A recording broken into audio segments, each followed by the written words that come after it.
Well, you're not going to be redeemed by corruptible things, some silver image or golden god. That's not what will save you. What will? Next line. But with the precious blood of Christ, as of a lamb without blemish and without spot, who verily was foreordained before the foundation of the world, but was manifest in these last times for you, who by him do believe in God that raised him up from the dead and gave him glory, that your faith and hope might be in God.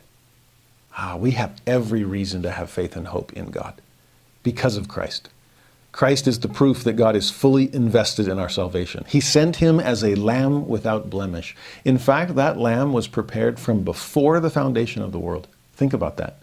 To a Jewish audience with any kind of Old Testament background, lambs without blemish, they're thinking Passover. Well, they're probably thinking every sacrificial animal all the way through. But to go back to the Passover lamb, whereby the slaves can go free, Jesus is that lamb for us. But even go back before that.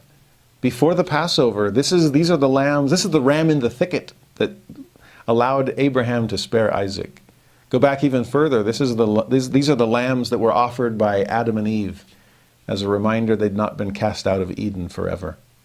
I guess you can even go back earlier than that, because according to this passage, he was the lamb without blemish, prepared from before the foundation of the world. This is actually my favorite verse. On my mission, I fell in love with this because I could teach people that saw the fall as a tragedy. This verse helped clarify and correct that misperception. Because think about it, if the fall is a tragedy, if it was an unforeseen error on Eve's part, can you picture God up there in heaven looking down at these brand new creations, and then all of a sudden Eve reaches for the fruit and God's up there going, no, no, no, no, no, no. And he's holding his breath and hoping it doesn't happen, but it does. And then what's God going to do? Is he up there pacing back and forth in heaven like, oh, great. I thought for sure they'd last more than one generation. Why did I put that tree down there to begin with? Well, back to the drawing board. And then he's racking his mind, how do I get them out of this horrible mess that I didn't see coming? That's not an all-knowing God. No, we know that God had a plan.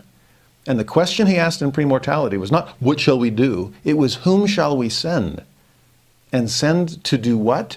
To atone for the sins of the world. To be a sacrificial lamb. We need that first and foremost, because I know that people will make mistakes, and they need to be able to learn from them. The fall will not be a tragedy. It will not be some unforeseen emergency. It's as much of the plan as anything else. In fact, the fall will remind them of their absolute need for the atonement. It will drive them to Jesus in ways that nothing else can. So while chronologically it goes creation, fall, atonement, logically it goes atonement, fall, creation. It reverses it. Because logically, the most important part is the atonement. Here's the Father saying, I need a lamb without blemish, prepared from before the foundation of the world. And if it's before creation, then it's definitely before fall. Okay, you understand how that works? If you know that Christ was foreordained, according to God's foreknowledge, the world will need a sacrificial animal. The world will need a Savior. So whom shall I send? And Jesus says, here am I, send me. The Father prepares the Son for that atoning mission. And then the world is created and Adam and Eve fall, so that our fallenness can convince us of our absolute need of Jesus Christ. There's something beautiful about that order of putting the atonement first. And Peter allows us to see that. A sacrificial animal before anything happened. Even creation itself. Okay?